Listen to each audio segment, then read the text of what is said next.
all once again for our first annual networking mix-up. Isn't it wonderful? I mean, when I first heard about this, I was very excited. Because not often, you know, we hear about mixes, but how many of you have attended a mixer before? It's not often that we get this opportunity to meet and gather with like-minded individuals like yourselves who are ready to explore and to learn from one another. Isn't it wonderful? Let's spread the word, let's spread the love, let's grow in knowledge and wisdom. And the only way to do that is by attending events like this. Let's support each other.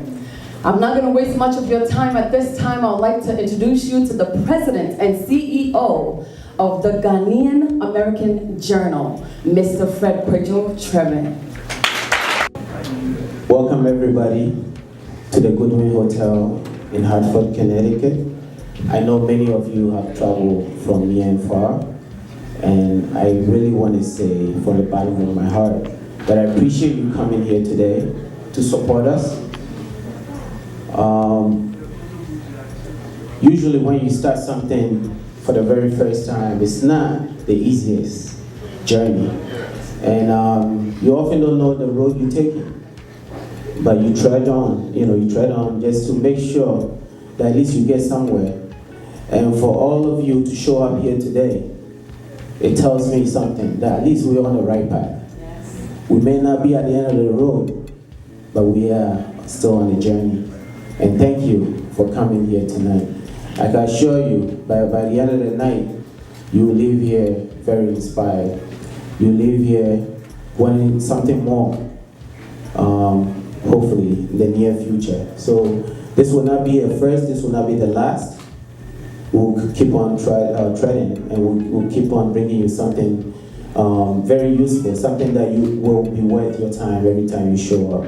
So thank you again for coming. I'm sure we bombarded you enough with our social media ads, calls, text messages, etc. Ghanaian American Journal Media Group is the publisher of the Ghanaian American Journal magazine, which is online. It focuses on issues related to Ghanaians in America and the wider African communities. It is the mission of the Ghanaian American Journal to expand our engagement with African communities across New England, to highlight the many contributions that Africans are making every day. I believe as Africans, we are often so modest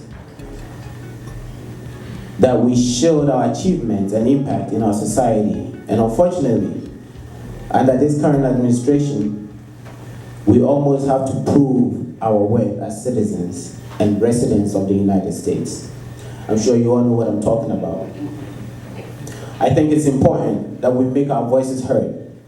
Often, when we hear of an anti-immigration policy, we hear that Hispanics or Latina communities are the immediate targets. And they are lampooned in the news media, usually. However, such policies affect us all, and we all know it.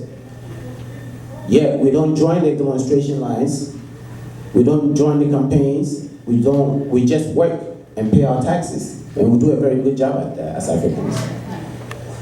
We like to keep our heads down so we don't get into trouble. That's all well and good. However, it is my hope that the new generation of Africans can change that dynamic. We are mostly very well informed and concerned about social issues. We are highly educated, economically enfranchised, and we want to see the continent of Africa progress. That's the common dynamic that we all share. I think it's time that we all join forces and push our agenda forward any way that we can. This is my little way to begin that process, and I continue to hope that you will join me. The best way to do that is to be heard. A good friend of mine who is here tonight once told me about this. His professor, who often said, if you don't say here I am, no one will ask you, where are you? So in the spirit of us saying, here we are, Ghanaian American Journal Media Group put this event together.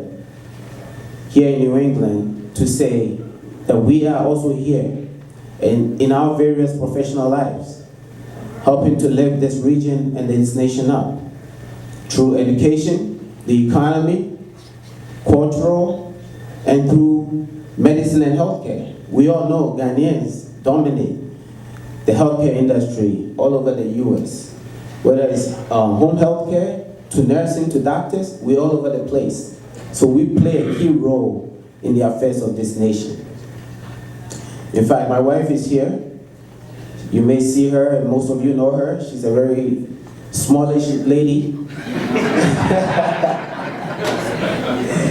She has been working as a registered nurse for the last 14 years, believe it or not. That's quite a long time, you know. And I have many family members here who are in the healthcare industry. I have aunties, I have cousins, all over right here in this room. I have, you know, friends whose wives are nurses. So we are playing a role every single day. So my goal here tonight is that we step out of our comfort zones and really make ourselves known. Let people know what you do. Show up. You know, we've done enough of the activities that we're all very familiar with, right? And I'm not going to go into it, but now it's time for us to show up from our comfort zones and tell our stories, because we all have very unique stories to share. We have assembled a wonderful team who are not only going to say, here we are, but are going to give us some tools to be even bigger and better in our professional lives and our financial lives. We have with us Dr. Hans Boateng of the Investment Tutor, LLC. Hans, can you please stand up for a round of applause? Thank you. We also have with us Mr. Kofi Kuranteng, CEO of High Life Management, LLC, a private equity firm in New York City, New York City. Thank you for coming. We also have an Olympian here with us. He's not here in the room, but he'll be here very soon and he'll be introduced duly. He is the person of Apesi Frempong. He came all the way here from Salt Lake City in Utah, and he came to share with us his dream and his entrepreneurship journey. So when it's time, we'll introduce him and you all get to meet him. Again, I'd like to thank each of you for coming here tonight, and I hope you enjoyed tonight's, this evening's program. But before I take my seat, please allow me to introduce to you a very special guest in our midst. I'd like to introduce to you Ms. Megan Clark-Torrey. Megan is the CEO of the World Affairs Council of Connecticut. The World Affairs Council of Connecticut was founded in 1924 and is the premier global affairs organization in Connecticut that promotes greater awareness and dialogue on important global issues. As CEO and formerly as program director, Megan facilitated the visits of several world leaders in the council and in the Hartford region during her time at Connecticut World Affairs Council. The council has expanded the scope and reach of its programming by implementing new technology and communication initiatives. Ms. Torrey has 2 degrees in international relations and diplomacy. Before joining the World Affairs Council in 2003, she worked with the UNESCO International Year for the Culture of Peace at the headquarters in Paris and at the United Nations International Training Research Institute. I have personally met several key figures, including senators, ambassadors, high-ranking officials, and military generals through Megan and the World Affairs Council of Connecticut. Megan is a great friend and a supporter of the Ghanaian American Journal, and we are proud to have her here tonight. I will tell you something. The secret to Megan is very simple. I've known her for quite a long time, but I've noticed one thing, that when she picks up the phone, very important people show up each time, and she's done it over and over again. Please join me in welcoming Ms. Megan Clark-Torrey. Thank you. It's such a pleasure pleasure for me to be here. I feel humbled.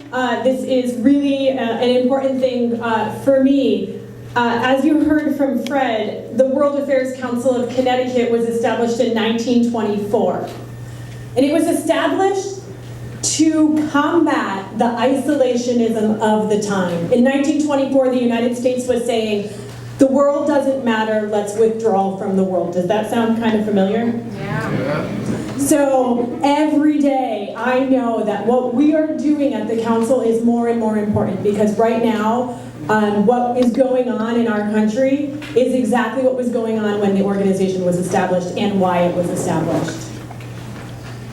So at the World Affairs Council, like Fred said, we engage the community in global issues.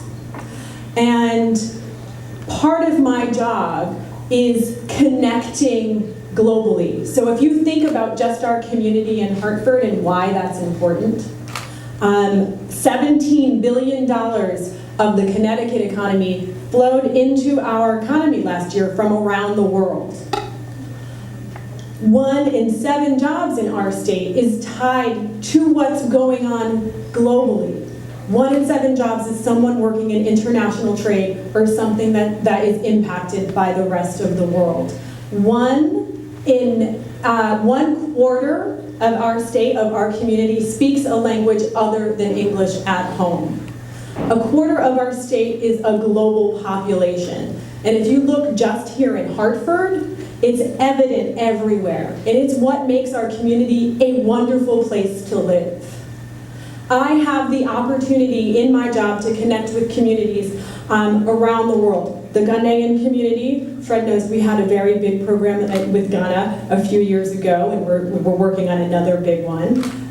The Pakistani community, the Indian community. These are the communities that make our state, our region, our country strong.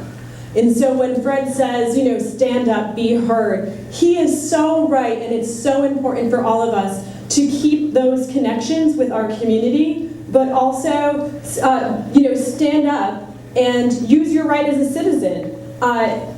It makes a difference. Ooh, a little too close there. It makes a difference, and I think everyone should take that to heart.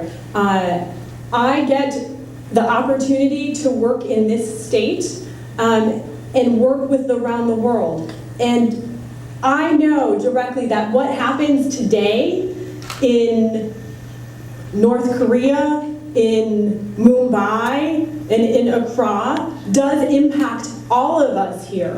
And so that's something that we take very seriously. Please think about the community as a global one. One of the best things that I get to do in my job is work with about 1,000 high school students from around the state each year. And I don't think there's anything more important, because what I have seen is that our youth know that they're global. They know that the jobs that they'll be doing aren't necessarily here or in the US, but they're competing for jobs with everyone around the world. And so they want to engage globally. And so I think we owe it to them to take their lead and think of all of ourselves as global citizens. And so I think that's all I have to say, because I know you have a great program, but I really want to thank Fred for having me here, and thank all of you for being here and being so actively engaged. See, growing up, my mom told me, hey Hans, you should become a doctor. As you know, most African parents, right? She was like, the reason is because you really care about people. You know, someone will get hurt and you run over, you take your time, you help them. So because of that, you should become a doctor. So well, I went and took a look at the MCAT exam. And when I saw physics was in there, I was like, oh no, that profession is for other people, not for me. So then I started looking in the healthcare sector. You know, what profession can I go for that will give me the title doctor, because my mom wants me to be a doctor. So I started, you know, checked out the veterinary medicine, pharmacy. I did research, but there was something with pharmacy that stuck to me. It was the fact that a pharmacist could work with the patient, get to know them on a day-to-day basis, and that really drew me to the profession. So it wasn't necessarily that I got the opportunity to dispense medications, but it was the people aspect of that field that drew me to it. So yeah, I started pursuing pharmacy. PCAT exam didn't have any physics, so it was good for me. And yeah, I got into the program. So the photo that you see there is me getting my white coat. And it was one of the proudest moments for me.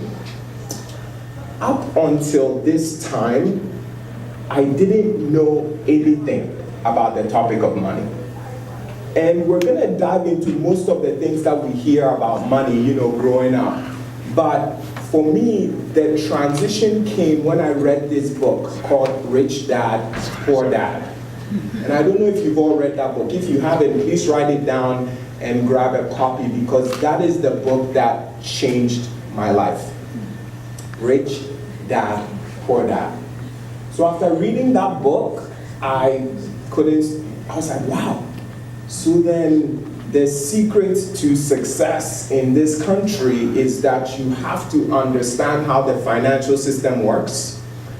Also, there's something called leverage, finding ways to be able to make money while you aren't working. That's not what I was taught growing up. I was taught, Hans, go to school, get a very good job. And when you get that job, show up every day, work hard, they will give you very good benefits, and one day you retire, right? And now this book is saying the rich don't work for money. It's like, what? They don't work for money? But I thought that's how you make money. You go to work, you put in some overtime, get that, double pay and a half. And now this book is saying, no, that's not the secret. So then I just began reading every single book I could get my hands on. So Napoleon Hill, Think and Grow Rich, Richest Man in Babylon, 7 Habits of Highly Effective People. Tons of books. So over the 10-year period, I've read over 300 books on the topic of personal finance and investing. And I read about 20 articles every day. So I've read over 30,000 articles in the past 10 years. So when I graduated from pharmacy school, I went into the MBA program at William & Mary, and I finished it. And one day I received a call from my best friend. He told me that his sister needed help with her student loans. As you know, most professionals, when you go, get your nurse practitioner degree or you go get your law degree, you inherit a lot of debt. So I spoke with her and she was in tears, literally crying. I was like, why are you crying? She's like, my life is ruined. It's like, what are you talking about? You have a master's degree in physical therapy and you're telling me your life is ruined? She's like, yes, I owe a lot of money. And I told her, how much do you owe? She says 40,000. It's like, are you kidding me? I owe like 3 times that amount. 40,000? So now I was like, don't worry, let me walk you through and educate you about the strategies that you can take so that you don't feel like this is a burden. So I taught her about federal student loans and how there are so many repayment plans out there, and how she can leverage those repayment plans. So I spoke to her for about an hour. After that call, she was extremely happy. 6 months later from that call, she purchased the house. And another 6 months from that call, her and her fiance at that time, they got married and they had a beautiful wedding. Mind you, on that call, a year prior, she told me there's no way she can get married and there's no way she's gonna be looking into a house. So that moment taught me that, wow, financial education is so important and it can completely change a person's life. So from that moment, I started thinking to myself, and I have this passion of wanting to help people. So I said, okay, let me look at the financial industry. Are they educating our generation? And the answer is no, they are not educating. They are selling financial products. Okay. So I said, who is going to educate our generation? The answer was, no one. Okay, so what can I do? And I was there and the word tutor came to mind. A tutor is someone who works one-on-one with someone and simplifies whatever they are teaching them. So then, okay, investing tutor. I went online, GoDaddy.com, and searched investingtutor.com. It was available, and I was like, okay, maybe this is a fit, right? it's available. So I purchased it, and then I began working one-on-one with individuals, and that is my story. To simplify investing and make it easy to understand. So think about it. People are putting money into a 401k, they have no idea how much they are going to have by the time they retire. They don't know how much they are paying in fees, no clue. But people are just putting it in, and they are hoping that some point in the future, when they go and check, the money will be enough. This is happening to 95% of the population. So what can you do if you live here today? You want to go into your 401k. It looks pretty much like your online checking account. When you go in there, you want to look at where they are putting your money. That fund will literally have like 100% next to it, because they are essentially saying they are putting 100% of that money into the fund. Click the name of that fund and read about it. Look at the kind of returns that that fund has been giving you. Has it been returning 10% over the past 10 years? Or has it been returning 3%? It's important to know. If you don't like the kind of returns you're seeing, and by the way, the average return should be 10%.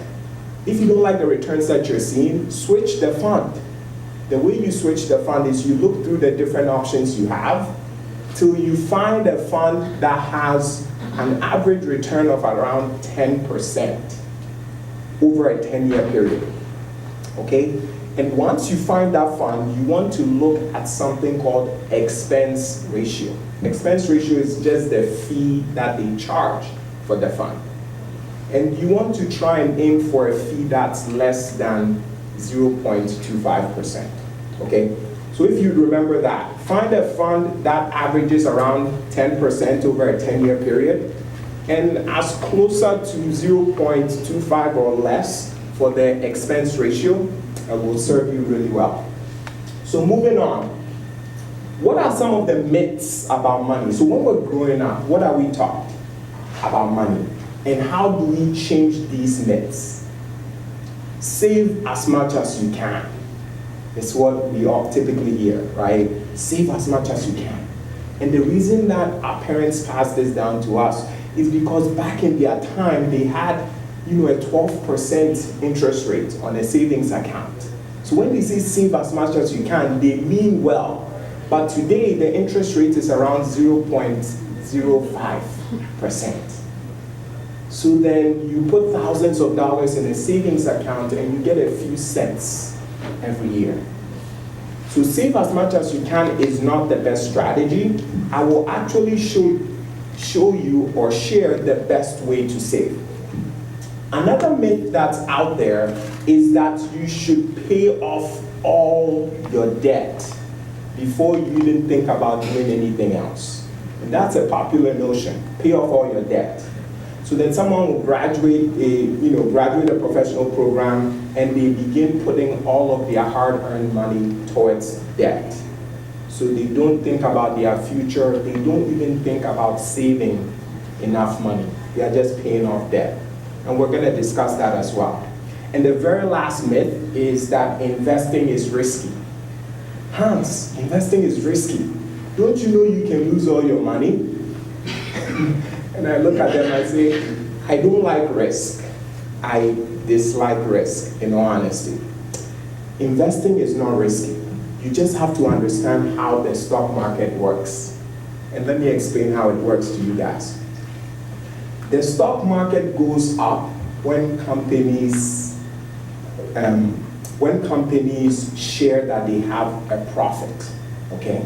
So every quarter, which is 4 times a year, companies have to announce their earnings. If the companies are doing well, the stock goes up. That means the stock market goes up.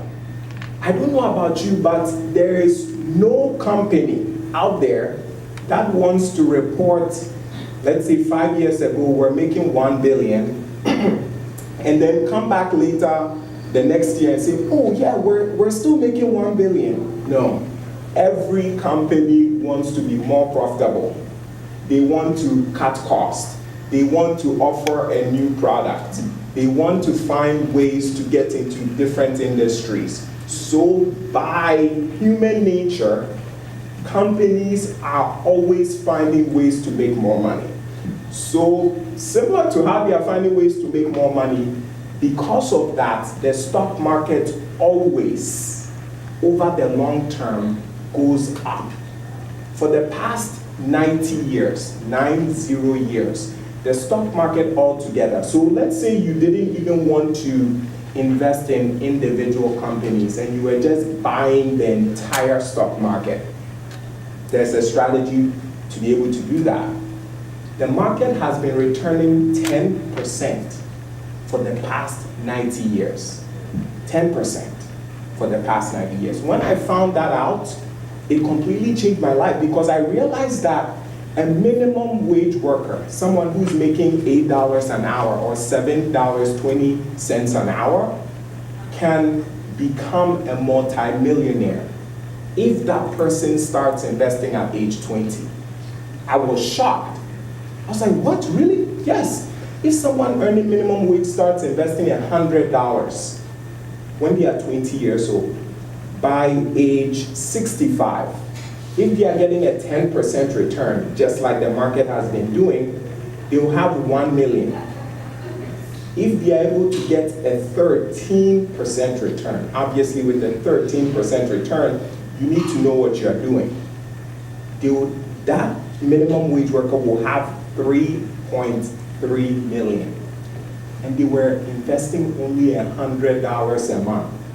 Everyone sitting here can invest $100 a month. We spend $100 on things that we don't even think about, right? But people never remember to pay themselves, right? We're always paying other people. So then, when it comes to saving, don't just put money in a savings account because you are taught to save. Realize that a savings account is an emergency fund. What that means is that there is a limit to what you put in a savings account. And that limit you can decide. Do you want to have 6 months of your expenses? So you sit down, you calculate, okay, how much do we pay on rent or mortgage or for taking care of the kids or for the car, whatever it is, add everything up, including food. You're going to know how much it costs you to live every month, and you decide, do you want to have 6 months of that amount in a savings account, or do you want to have 12 months of that amount? Once you reach that target, do not put another dollar into a savings account. Let me explain why. Because that account is generating 0.05%. So then there's no point in putting more money in there. And that account acts as a buffer, meaning it is there whenever something unplanned happens. If nothing happens, you're fine. The rest of your money, you can be investing it, and you can be using it to pay off debt. Okay? So a savings account is an emergency fund. While you are building this emergency fund, it doesn't mean that you're not investing. No. These 3 strategies I'm sharing with you, the saving, paying down debt, and investing, you want to be doing them at the same time. You cannot afford to wait to invest, you cannot afford to wait to pay off debt, and you cannot afford to wait to save for an emergency. So these 3 things, you have to do them at the same time. So then, yes, debt, that's pretty heavy, I agree. And that is what holds a lot of people back. The fear of debt. It's like, I spoke to this young lady, several months ago, and she was like, Hans, you don't understand. That student loan keeps me up at night. Whenever I talk to professionals about student loans, I get really excited because they don't realize I owe much more money than they do, but they are freaking out and I sleep really well at night. So she's like, Hans, you don't understand. That student loan, it's weighing me down. And I was like, okay, let's walk through a scenario. So you said that you're not going to invest, right? You're going to take the next 7 years to pay off all your debt. She's like, yes, Hans, I just want it gone. I was like, okay, sure. Let's walk through. So you're going to take 7 years to pay off all this debt. And I asked her, okay, once the debt is paid off, what will you get? She's like, what do you mean, what would I get? I was like, would you maybe consider buying a house? She's like, Hans, come on, everyone has a house, of course. I was like, oh, so a student loan is weighing you down, but a mortgage is not. She's like, Hans, but at least I'm living in the house, you know? It's like, okay, think about this. If you stop paying your student loans, is someone going to show up at your house and collect your degree? She's like, no. I was like, oh, okay. Well, if you stop paying your house for 3 months, the house that you are comfortable sitting in, what will happen? Oh, yeah, they'll come and take it. I see.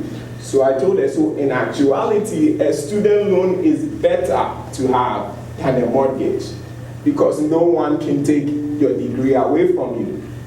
And that realization is what I try and pass on to individuals. So rushing to pay off a debt like a student debt, especially when it's a federal loan, if it's a private loan, that's completely different because then you owe a private company. It's no different from a mortgage. But for a federal loan, that is the best debt to have. And I even go further to explain.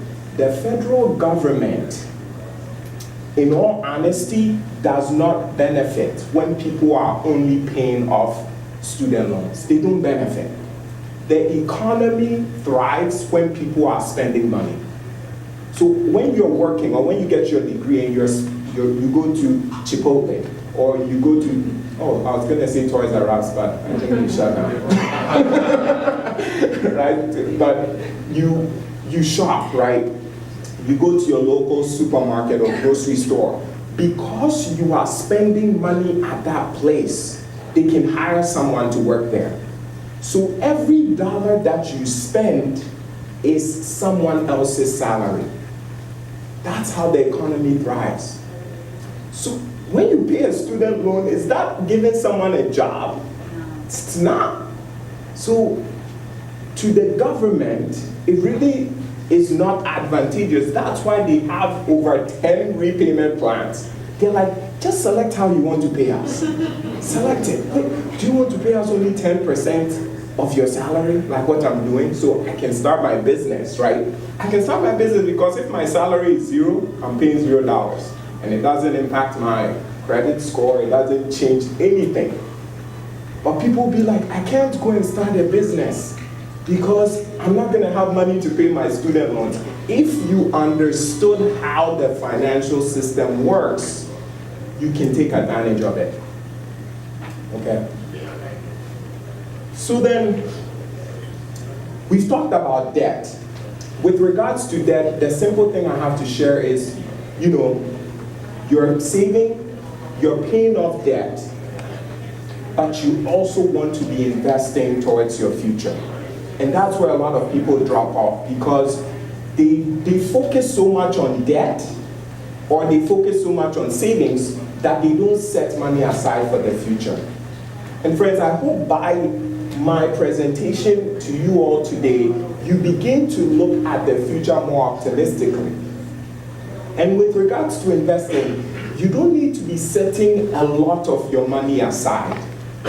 And I like how I have these interesting stories. So this other person, I was on the phone with them and they were like, Hans, why should I go to work and then invest all of my money? And I was like, who told you you have to invest all of your money? I was like, can you invest 10% of your money? And you can choose to spend the 90% on anything you want. Just invest 10%. Yeah, like only 10%. Yes, I was like, only 10%. Literally, investing only 10% towards your future is more than enough. If you really want to be rich and leave money for your children's children, do 15%, believe it or not. So you can Spend 85%, however you want. You can go and buy a Range Rover. You can go and be throwing money around. Like, spend it however you want. You can even pay off debt if it makes you feel good. But what I like to say is, don't do everything else and ignore your future. Okay? So friends, if you remember the 3 things that I shared with you today, save for an emergency, pay down debt, and invest for the future, because everyone thinks about everything else but their future, because the future seems so far away. I mean, I can literally remember the time, like when I was 12 years old. It feels like 3 years ago, but I'm 32 right now. That's 20 years. That's the same way you're going to feel 20 years from now. You look back and be like, hey, how did I get here? And you want to be looking into your investment account at that point and being like, yeah, I'm a baller, right? You don't want to be looking into that account and thinking that, oh man, I should have done something different. So this website, this is for individuals who want to begin investing in, let's say, stocks or investment funds. You can not Google, but you can visit the website. It's called Stash. So stashinvest.com. It's a way for beginners to start. What I like to say is, if you are investing, you want to invest very minimal amounts, $25, $50, $100, meaning you're not doing anything more advanced, right? Then you can use Stash. If you are interested in investing more than $200 towards your future, I would advise you to educate yourself so that you're able to learn about different investment vehicles out there and take advantage of them. I'd like to end my conversation with this last slide. And it was another concept that I read in the Rich Dad, Poor Dad book. It says, mind your own business. I was like, mind your own business? It sounds rude. Like, we're always doing, mind your own business, right? Focus on starting your own business. What do you like to do that you can convert into a business? What our generation does not realize is that we have something called the internet. Like, this is the greatest time ever to start a business. You have an Instagram page, you have a couple of followers, and maybe you are skilled at making a certain product or clothing, or maybe you have knowledge that you can share with other people. And you can begin doing that at night after work, which is what I did. I was working as a pharmacist from 8 in the morning till 5 p.m. When I got home, from 6 to 7, I'll have something to eat. And from 7 to 10:30, I'll be having free tutoring sessions. People are like, Hans, why would you want to give free tutoring sessions? Don't you want to get paid? Oh, I definitely want to get paid, but everyone wants something for free first. Right? Another thing I have to tell you is you have to understand human psychology, which is what I realized when I started a business. You have to understand how people think. So everyone wants something for free, so I offer a free session. So what do you have that you can begin to use the internet to share? I follow this gentleman, his name is Gary Vee. He believes in the internet so much. He's like, what do you eat for breakfast? He was asking one of his guests on a podcast. The person's like, Cheerios. Okay, do you love Cheerios? The person's like, yeah, I eat Cheerios all the time. He's like, start a YouTube channel on eating Cheerios. It's like, are you serious? He's like, how about, someone who loves playing video games? There are people making $1 million a year playing video games while people watch them. Millions of dollars. There are people who are paid $20,000 a week to go on social media and put cream in their hair. you're laughing. It's a lot of money and I want it. That's why I'm working hard. Like, literally, such an opportunity has never existed in our lifetime. So I want to encourage all of you, if you have a skill, if you have a product that you want to get out into the marketplace, this is the best time, and it's not going to remain that way. So you want to take advantage of it. So yeah, thank you all for, listening, and I hope this was valuable. I don't know, do you have any questions that I can help address?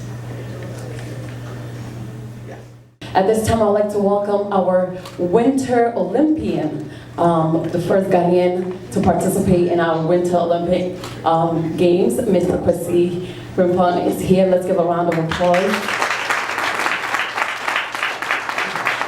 At this time, let's give a round of applause to Mr. Kofi Cranton, CEO of High Life Management. We are an endangered species. That's what we are. You may not know it, but if you were to go back to the statistics, you would find out that the black population is actually not growing, it's shrinking.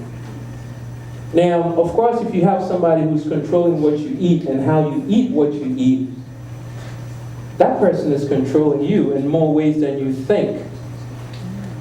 98% of us work for somebody else.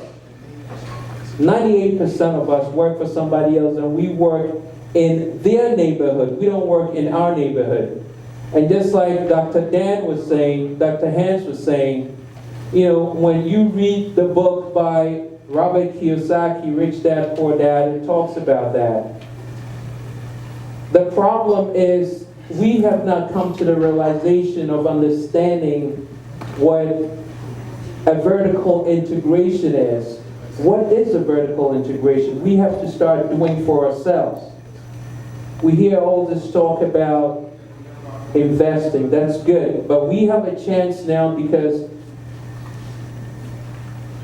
things are so bright now. We have a chance to do in 5 years what a lot of people have taken 25 years to accomplish when it comes to investing. But we need to understand what we mean by a vertical integration for us.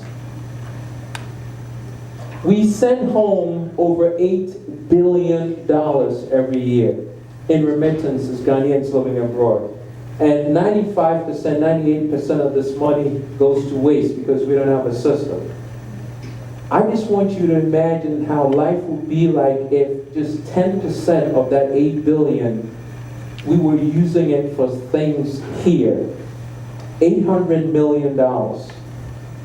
So that we will set up businesses where you will be the owners of the business and you will be controlling your own destinies from all these businesses that we will be setting up from this $800 million. That's what this talk is about. You see, take a look at the slide. It says, Du Bois also said that if we are not allowing the monies that we make in our communities to circulate in our community and it's going out, we are going to nothing. You take a look at this, and this should scare everybody in here, because you see, the Jewish community, if you spend $1 in the Jewish community, 16 days it circulates in the Jewish community. It goes from one business to the other business to the other, 16 days. 19 days it takes for Asian community, money to circulate in the Asian community. It's 24 days for an East Indian community. And I want to ask you, anybody knows how much time it takes $1 to circulate in a black community? Does anybody know? Less than 6 hours. That should be troubling to all of us. And if we are not having our monies that you work so hard for, I can tell that most of us who are here are coming from work. Everything you work for the next 20, 30 years, you have not built any equity. You know, when Dr. Hans was talking about you putting money away and investing, it was about building wealth. There's no way you're going to be able to build equity if you're working 20, 30 years of your life. You're putting away 20, 30 years of your life, and after 20, 30 years of your life, you cannot pass that block of work to your family, your son, your daughter, your loved ones. After that, what happens? There has to be a system within us that uses the money within us and builds us so that the next generation of us takes over. Guys, do you understand what is going on? Do you get it? We just throwing money away. And the reason why we have this, and if you take a look at it, this is scary. Now, last year we went to Ghana. We made an attempt to meet with the government to get them to understand the plight of Ghanaians living abroad. Some of you, is this mic working? Okay, it's working now. Some of you remember this. Nobody likes whiners. Could you put the mic up for me, please? Yes. Is it up? The speaker. Nobody. Okay, can you hear? Can you guys hear? Yeah. You guys remember this, right? You remember when this went around? We went to Ghana. Nobody likes whiners. People that spend all the time whining all the time. I really get on people's nerves. He was talking to us. Stop whining. Really? Who travels 3,000 miles to be a whiner? We could have been whiners from our constituencies. We didn't need to come here. So this attitude has to change. If you want to engage us, then be serious about engaging us, because we're not going to play. Thank you. So they called me to Flagstaff House to go sit with them. They wanted to face me because I responded to the minister, because I thought it was incredibly rude for him to tell us that we were whining for traveling 3,000 miles to talk to them about how they can help us in integrating us in the system. I don't know if you realize it, but if you go to Ghana now, the whole of Airport City, the whole of some really creme de la creme neighborhoods in Accra has all been taken over by foreigners. Of course. And Ghanaians don't have a play in that. Do you know that the system in Ghana now actually favors foreigners than it does Ghanaians when it comes to business? So what we are saying, it's sad that my clicker doesn't work. What we are saying is, folks, we are here now. There is so much money circulating here within us that we can use and do something solid. We can have economic dominance. See, I love Dr. Hans and what he's talking about, but I'm not talking about teaching people how to fish. Yes, definitely not giving anybody fish. You guys understand me? But we don't want to talk about people, we don't want to teach people about how to fish. We want to own the damn pond. You understand me? We want to take this thing to a whole different level and start doing something big, because we have the money. Do you guys understand me? We have so much money, but just because we're not organized in our systems, we keep blowing money away and using money. And guys, the reason why we came together, we did this. If we could go, we go back. Okay, so let's go. We have put together a management company.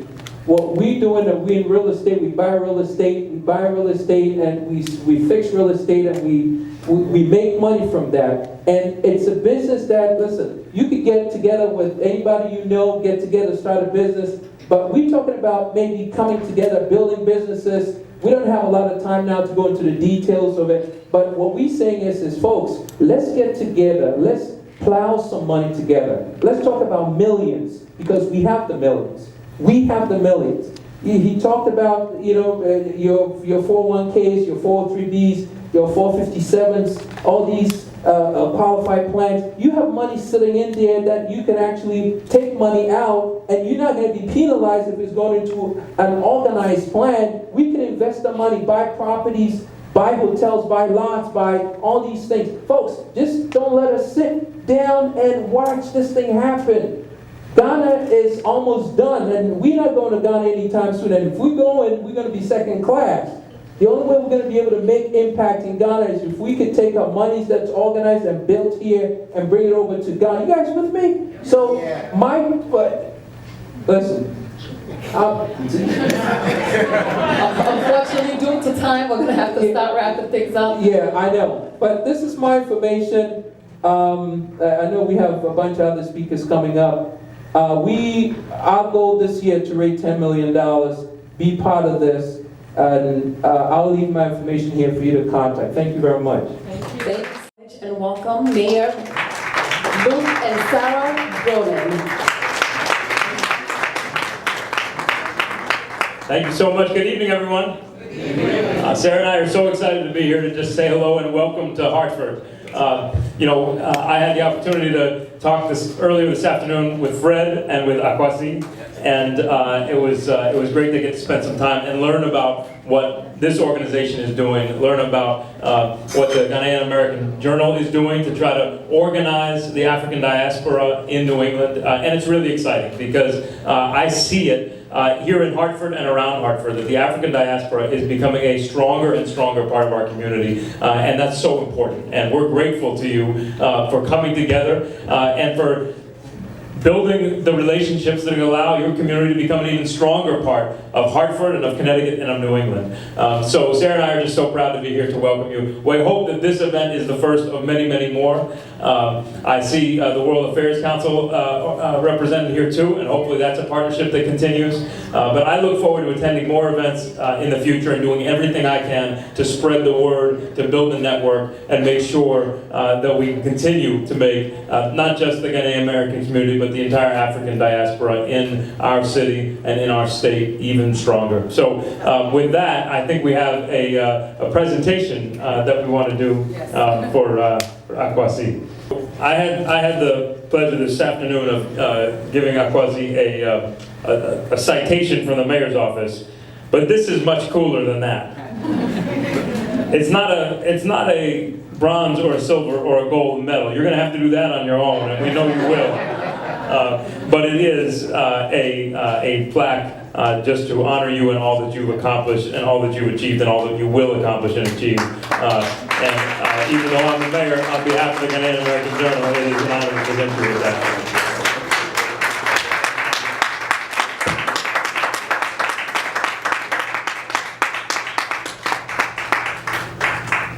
All right, thank you so much for having me here this evening, and to Sarah and the mayor, thank you so much for coming over. A lot of surprises today, and it's not a citation ticket, just so you know. I didn't drive today, but yeah, I'm so honored to be here and to meet all of you guys. I think I get the opportunity to do my presentation right now as well, or is that later on? Okay, perfect. So later, I get more chance to come here. But first of all, thank you so much for having me here. I'm excited to learn from all of you guys and about all the things about finance and things like that, because it's things that we all have to learn. And to be here and to see so many Africans and from, I think mostly from Ghana, to have you all here, the diaspora, to show how strong we are and how we can all strengthen each other to actually build our community like the people before me came and say as well. So I'm excited to be part of this as well, and I'll have the opportunity to talk a little bit later. So thank you again, and later on, I would love to chit chat with you guys a little bit more as well. So thanks so much for having me here this evening. All right, how many of you are ready to ask questions, mingle, network? We're ready for our network socializing. Please, as your network, and I hope you guys brought your business cards, because that's part of networking, isn't it? You don't show up at a networking event without your business cards. What will be the purpose of it?